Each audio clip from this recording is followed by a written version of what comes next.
আসসালামু আলাইকুম।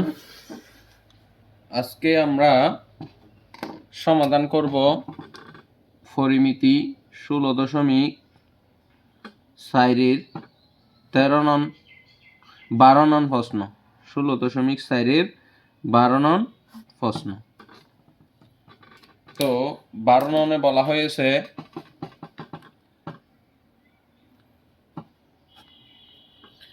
একটি দেওয়ালের দৈর্ঘ্য 25 মিটার, উচ্চতা 6 মিটার এবং পুরুত্ব 30 সেন্টিমিটার। একটি ইটের দৈর্ঘ্য 10 সেন্টিমিটার, প্রস্থ 5 সেন্টিমিটার, উচ্চতা 3 সেন্টিমিটার। দেয়ালটি ইট দিয়ে তৈরি করতে প্রয়োজনীয় ইটের সংখ্যা নির্ণয় করো। আগে আমাকে দেওয়ালটি যে দেওয়াল আছে সেই দেওয়ালের ঘনত্ব বের করতে হবে, এরপরে মানে আয়তন বের করতে হবে, এরপরে আপনার ইট যেটা আছে ইটের বলছে এই ইটের আয়তন বের করতে হবে। এরপরে ইটের আয়তনকে দেওয়ালের আয়তনকে ইটের আয়তন দ্বারা ভাগ করলে আমরা মেইন উত্তরটি পেয়ে যাব।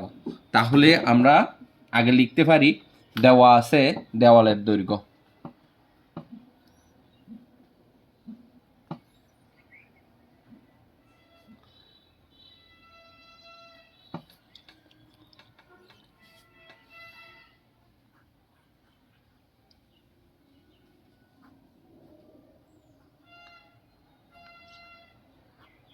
দেওয়ালের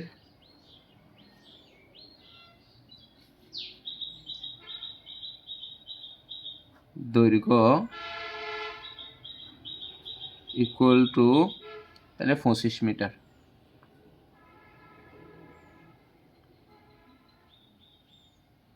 25 মিটার। দেওয়ালের প্রস্থ ইকুয়াল টু 6 মিটার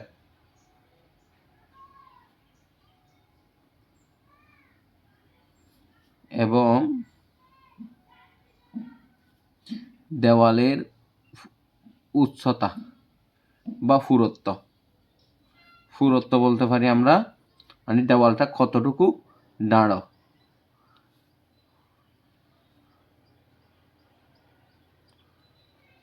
দেওয়ালের পুরুত্ব ইকুয়াল টু 30 সেমি।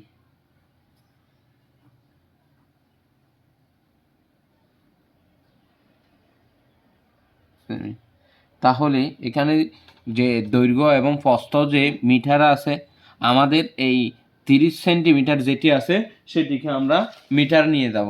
তো আমরা জানি যে 1 মিটার সমান 100 সেন্টিমিটার, অর্থাৎ সেন্টিমিটার 30কে যদি আমরা 100 দ্বারা ভাগ করি মিটারে হয়ে যাব। তাহলে হয় 30কে যদি আমরা আচ্ছা 30কে যদি আমরা এখানে দেখা দিচ্ছি আমি 30 ডিভাইডেড বাই 100 মি হবে। তাহলে এখানে 1 মি সমান 100 সিএম মানে সেন্টিমিটার। এটা আমরা জানি 1 মিটার সমান 100 সেন্টিমিটার। তাহলে এটা উত্তর পাই 30 দ্বারা ভাগ করলে 0.3 মিটার। এটি হচ্ছে, তাহলে আমরা বলতে পারি দেওয়ালের আয়তন। সুতরাং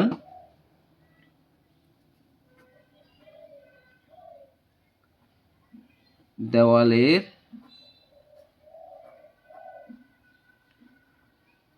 আয়তন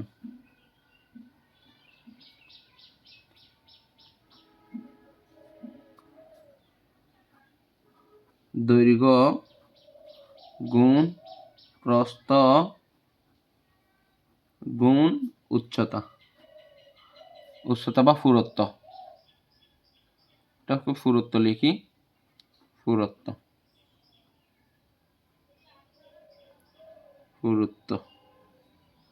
তাহলে দিলাম এখানে একক দৈর্ঘ্য হচ্ছে আপনার 25 গুণ প্রস্থ হচ্ছে আপনার 6 গুণ পুরুত্ব হচ্ছে আপনার 0.3।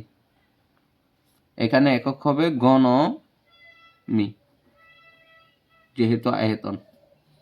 তো আমরা এই মানগুলো গুণ করে দিলে 0.3 গুণ 100 গুণ 25, তাহলে হয় 45। 45 ঘন মি, 45 ঘনমিটার। এখন আমরা দেওয়ালেরটা পাইলাম। আবার আছে ইটের। আবার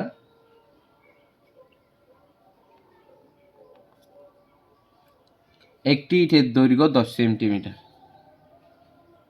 ইটের দৈর্ঘ্য, ইটের দৈর্ঘ্য সমান 10 সেমি, 10 সেমি। তো খেয়াল করেন, এখানে যেহেতু এগুলো সবগুলো মিটারে আছে, দেওয়ালেরগুলো মিটারে নিয়ে গেছি, তাহলে ইটেরগুলোই আমরা মিটারে নিয়ে যাব। 10কে 100 দ্বারা ভাগ করব।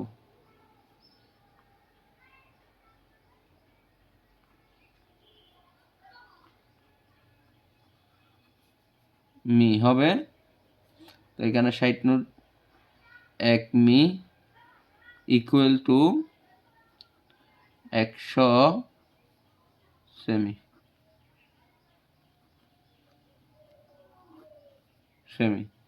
এখন 10কে যদি 100 দ্বারা ভাগ করি, তাহলে 0.1 মিটার পাই। 1 মি। ইটের দৈর্ঘ্য পাইলাম। প্রস্থ, ইটের প্রস্থ, ইটের প্রস্থ, ইটের প্রস্থ হচ্ছে আপনার 5 সেন্টিমিটার।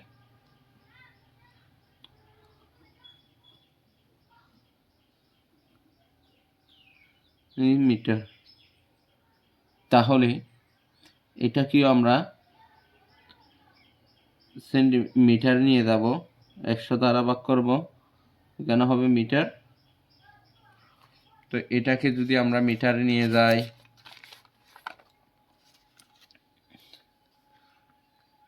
তখন হবে 5কে যদি আমরা 100 দ্বারা ভাগ করি, ভাগ 100, তাহলে 0.05 হয়। 0.05 মিটার।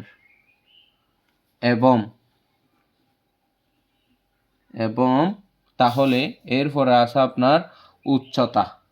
ইটের উচ্চতা 3 সেন্টিমিটার, এবং ইটের উচ্চতা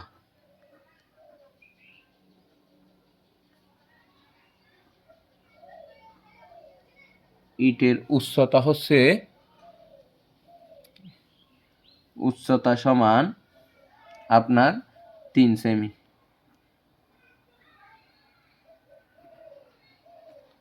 3 সেন্টিমিটার। এখন এই আমরা সেন্টিমিটারকে মিটারে নিয়ে যাব, অর্থাৎ 3কে 100 দ্বারা ভাগ করব, এখানে হবে মিটার। তাহলে এটাকে 3কে যদি আমরা 100 দ্বারা ভাগ করি, 0.03 মিটার হবে। এখন ইটের আয়তন, সুতরাং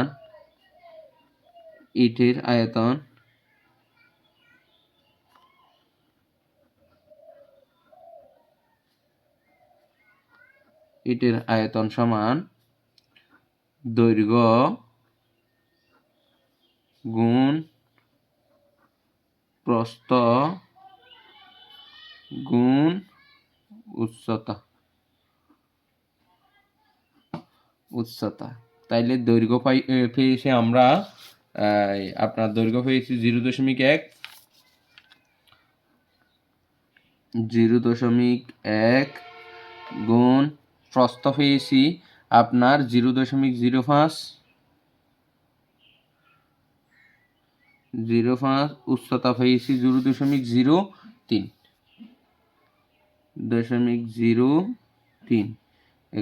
একক হবে ঘন মিটার। তো এখন এই মানগুলো যদি আমরা গুণ করে দিই, 0.01 0.1 গুণ 0.05 গুণ 0.03।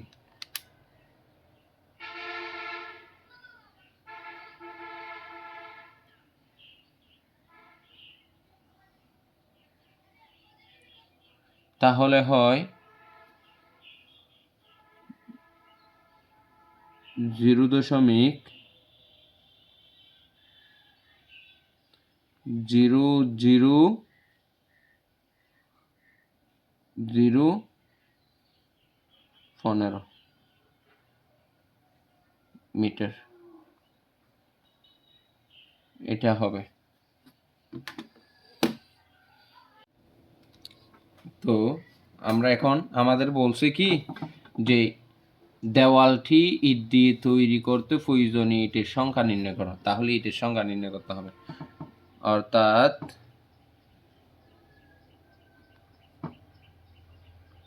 বা সুতরাং বলা যাবে প্রয়োজনীয় ইটের সংখ্যা, প্রয়োজনীয়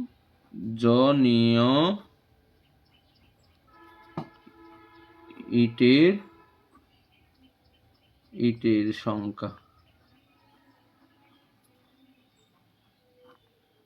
সংখ্যা সমান।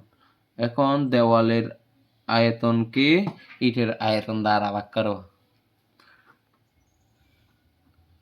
দেওয়ালের আয়তন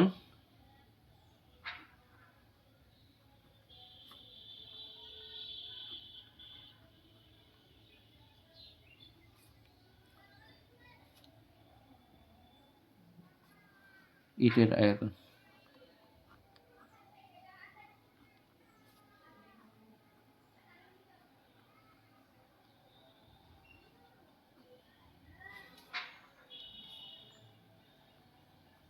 দেওয়ালের আয়তনটা আমরা কত পেয়েছি? দেওয়ালের আয়তন পেয়েছি আমরা আপনার এই যে দেওয়ালের আয়তন পেয়েছি 45 ঘনমিটার। তাহলে আমরা এখানে 45 দিতে পারি। আর এখানে ইটের আয়তন পেয়েছি 0.00015, আর এখানে হবে ঘনমি।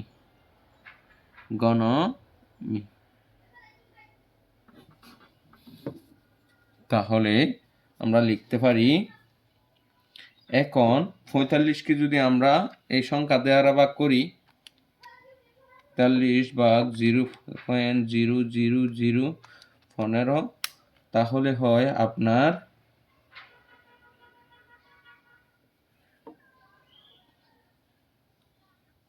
3 লক্ষ।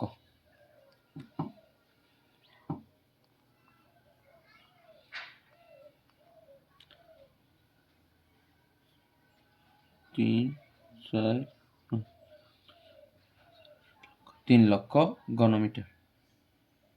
এখানে টি হবে, এটা টি হবে। এখানে আমরা এখানে ঘনমিটার হবে না, সরি, এটি হবে টি, মানে প্রয়োজনীয় ইট ঘনমিটার হতে পারে না, ইট হচ্ছে টি হয়, ইট হচ্ছে টি। তাইলে আনসার হবে আমাদের প্রয়োজনীয় ইট লাগবে হচ্ছে আপনার 3 লক্ষটি। আনসার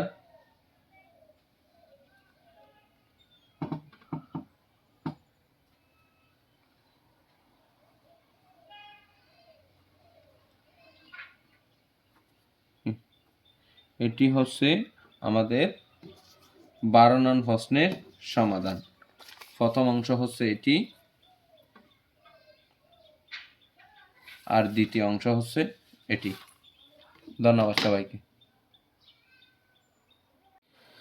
এখন আমরা সমাধান করব 16.4-এর 13 নং প্রশ্ন। তো 13 নং বলা হয়েছে একটি গণকাকৃতির বস্তুর পৃষ্ঠতলের ক্ষেত্রফল 2400 বর্গ সেন্টিমিটার হলে এর কর্ণের দৈর্ঘ্য নির্ণয় করো। কর্ণের দৈর্ঘ্য নির্ণয় করো। তো একটি গণকাকৃতির বলছে, গণকটা কীরকম? আমরা জানি 6টি বর্গক্ষেত্র নিয়ে একটি গণক তৈরি হয়। 6টি বর্গক্ষেত্র নিয়ে একটি গণক তৈরি হয়। তাহলে বর্গক্ষেত্র কি? যে যার দৈর্ঘ্য প্রস্থ সবগুলোই সমান, 60টি বাহু সবগুলো সমান, তাকে বর্গক্ষেত্র বলা হয়। যার দৈর্ঘ্য প্রস্থ উচ্চতা সবগুলো সমান তাকে আমরা বর্গক্ষেত্র বলি। তো একটি গণকাকৃতির বস্তুর পৃষ্ঠতলের ক্ষেত্রফল, মানে সম্পূর্ণ অংশের ক্ষেত্রফল হচ্ছে আপনার, পৃষ্ঠতলের ক্ষেত্রফল হচ্ছে আপনার এই মানে সম্পূর্ণ অংশের ক্ষেত্রফল হচ্ছে 2400 ঘনমিটার। 2400 ঘনমিটার। এখন 2400 ঘনমিটার হলে তাহলে একটি তলের মানে কর্ণের দৈর্ঘ্যটি কীরকম হবে আমি দেখাই। এটি একটি গণক যার দৈর্ঘ্য প্রস্থ সবগুলোই সমান, কিন্তু দৈর্ঘ্য প্রস্থ সবগুলোই সমান, কিন্তু এখানে যে কোনো একটি এই কর্ণের, এখানে যে গণক, এই গণকের যে কর্ণ হবে মাঝ বরাবর, সেই কর্ণের দৈর্ঘ্যটি আমাদেরকে বের করতে বলেছে। এখন আমরা সেটা নিয়ে কাজ করব। তো এখন যেহেতু গণকের সমগ্র পৃষ্ঠের ক্ষেত্রফল দেওয়া আছে, তাহলে আমাদের গণকের যে কোনো একটি ধারের মান ধরে নিতে হবে। তো আমরা লিখতে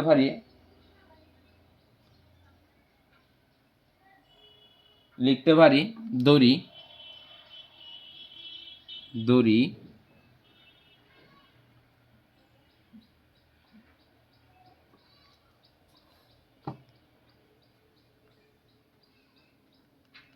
গণকের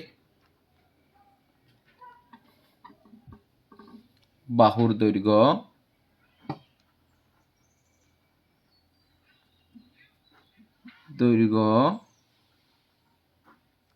ইকুয়াল টু এ। তো যেহেতু এটা বর্গ সেন্টিমিটার আছে, আমি এটাকে এ সেন্টিমিটার ধরে ধরলাম। তো লিখতে পারি জানি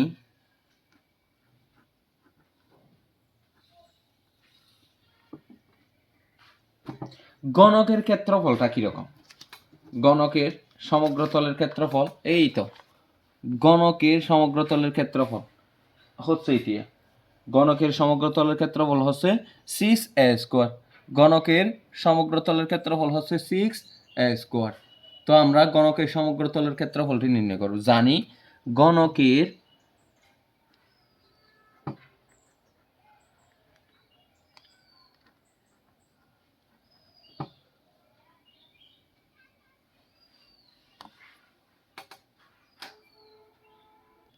তাহলে গণকের সমগ্র তলের ক্ষেত্রফল, সমগ্র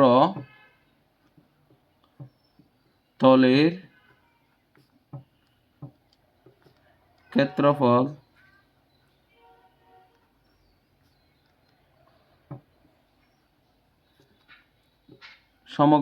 ক্ষেত্রফল হচ্ছে 6a²।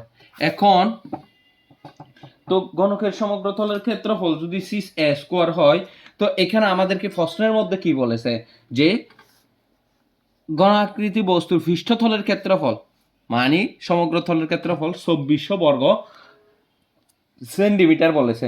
তাহলে 2400 বর্গ সেন্টিমিটার হলে আমরা লিখতে পারি প্রশ্ন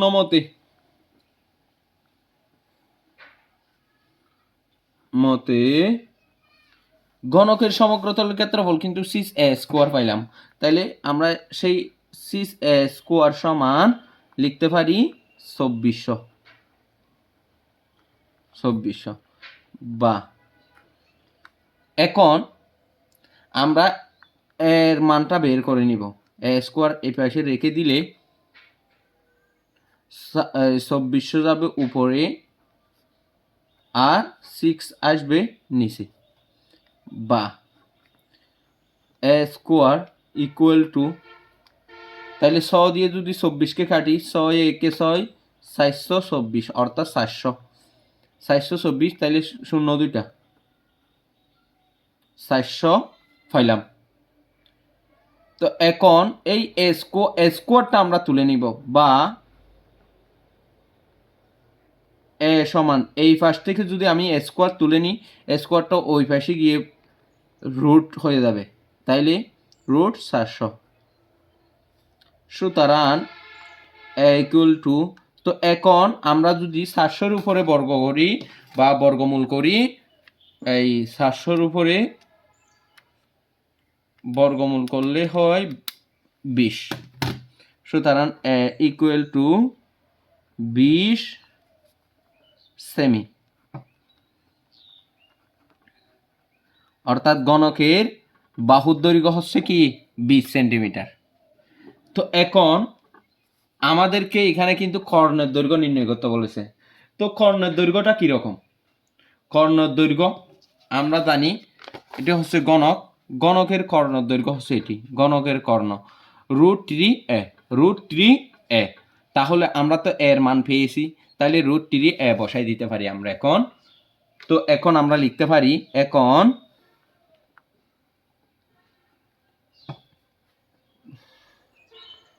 গণকের কর্ণ, গণকের কর্ণ হচ্ছে √3a। তাহলে √3 জায়গায় √3 বসালাম, গুণ এর মান হচ্ছে 20। তাইলে √3 এ দ্বারা যদি আমরা গুণ করি, এখানে সেমি হবে। √3 যদি আমরা 20 দ্বারা গুণ করে নিই, হয় 34 দশমিক, তাহলে দশমিকের পর অনেকগুলো সংখ্যা আসে এখানে, তাহলে আমরা এখান থেকে 3টা নিব, 6 4 1 নিব, 6 4 1 পর্যন্ত নিলাম। এখানে সেমি লিখে দিলাম। তো এখানে যেহেতু আরও অনেকগুলো মান বাদ দিয়েছি দশমিকের পরে, তাহলে আমরা প্রায় লিখতে পারি, প্রায়। এখন এই অঙ্কটি হচ্ছে এটা সম্পূর্ণ অঙ্কটি। তাহলে আমরা কর্ণের দৈর্ঘ্য পেয়েছি 34.641, লিখতে পারি আনসার, কর্ণের দৈর্ঘ্য 34.641 সেমি, সেমি প্রায়।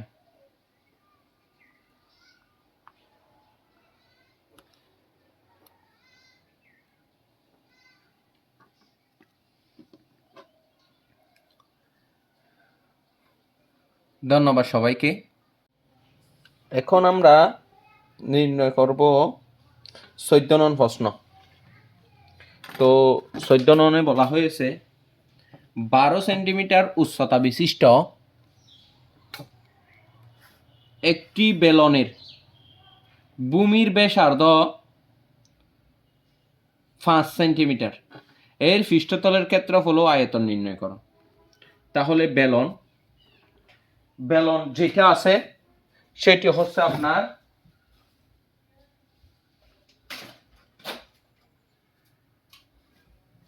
এটি একটি যদি বেলুন হয়, এটি একটু বেলন, তাহলে এর কিন্তু দুইটা কিন্তু বৃত্ত আছে, এই পাশের একটা বৃত্ত আর এই পাশের একটা বৃত্ত।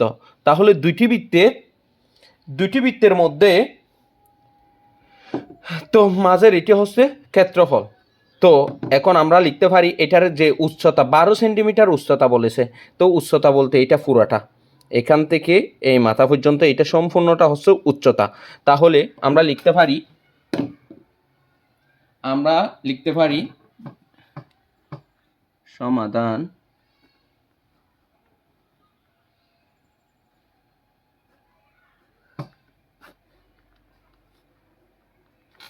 দেওয়া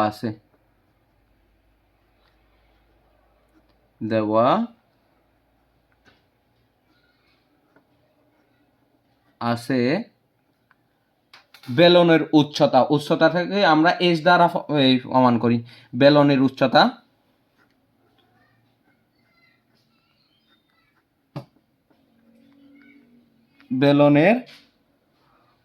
উচ্চতা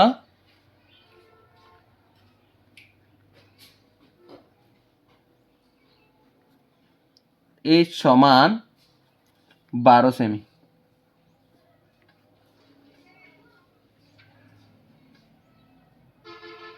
12 centimetre.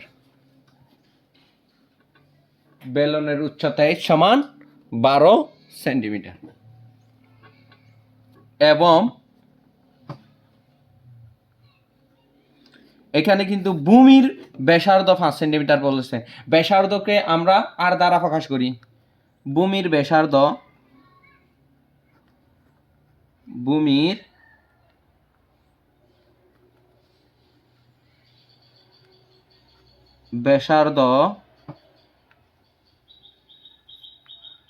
R equal to 5 centimetre.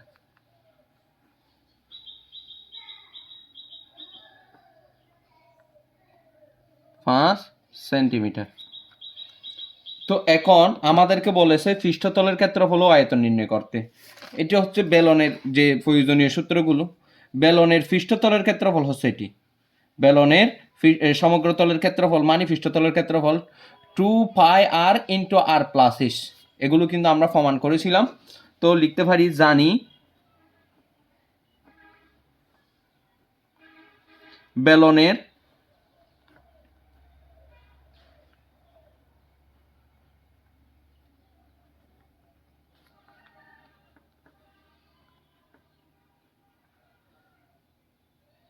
বেলনের পৃষ্ঠতলের ক্ষেত্রফল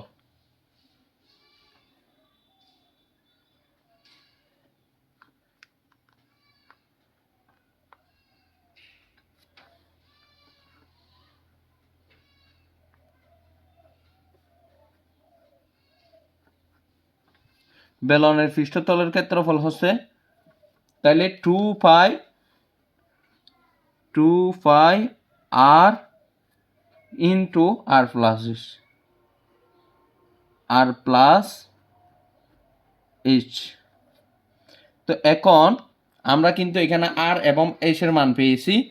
তো 2 জায়গায় 2, এর মান 3.1416 আর এর মান হচ্ছে ব্যাসার্ধ এই 5 ইন্টু আর 5 প্লাস এইচ এর মান হচ্ছে 12।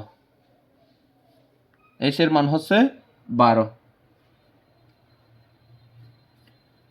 এই মানগুলো যদি আমরা গুণ করে দিই, আগে এই মানগুলো আমরা গুণ করে দিব। আচ্ছা, আমরা আগে লিখে ফেলি 2 ইন্টু 3.1416 গুণ 5 গুণ 5 আর 12 যদি যোগ করি আমরা 17 পাই।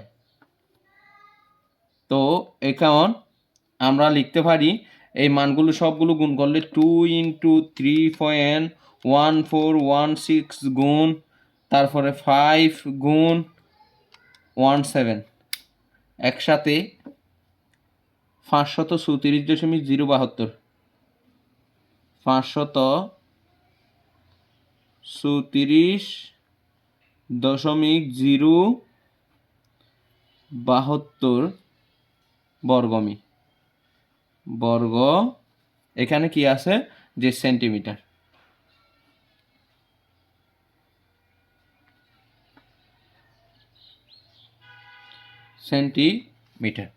এখন আমরা আয়তন পেয়েছি, ক্ষেত্রফল পেয়েছি, তারপর আছে আয়তন। বেলনের আয়তন আবার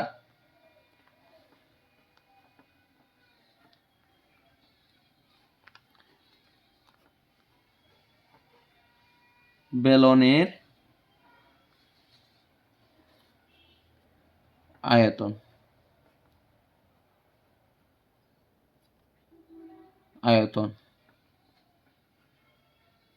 ইকুয়াল টু বেলনের আয়তন হচ্ছে আপনার বেলনের আয়তনের সূত্রটা আমরা জানি যে বেলনের আয়তন হচ্ছে পাই আর স্কোয়ার এইচ। বেলনের আয়তন হচ্ছে পাই আর স্কোয়ার এইচ। তো আমরা এখন বেলনের আয়তনটি নির্ণয় করব। বেলনের আয়তন পাই আর স্কোয়ার এইচ, পাই আর স্কোয়ার এইচ। তো এখন আমরা ফাইয়ের মান জানি 3.1416 ইন্টু আর এর মান হচ্ছে 5, অর্থাৎ 5-এর উপর স্কোয়ার, তারপরে ইন্টু এর মান হচ্ছে 12। এখন আমরা এই মানগুলো গুণ করে দিলে 1416 গুণ 5-এর উপর স্কোয়ার মানে 25 গুণ 12।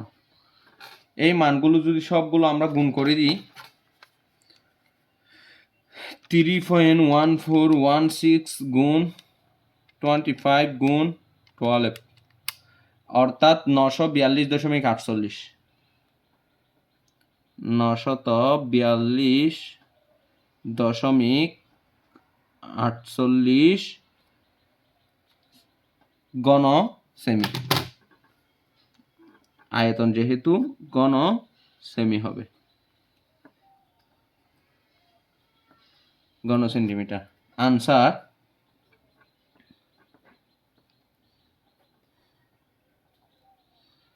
942.48 ঘন সেমি। এটি হচ্ছে আমাদের 13 নং প্রশ্নের সমাধান।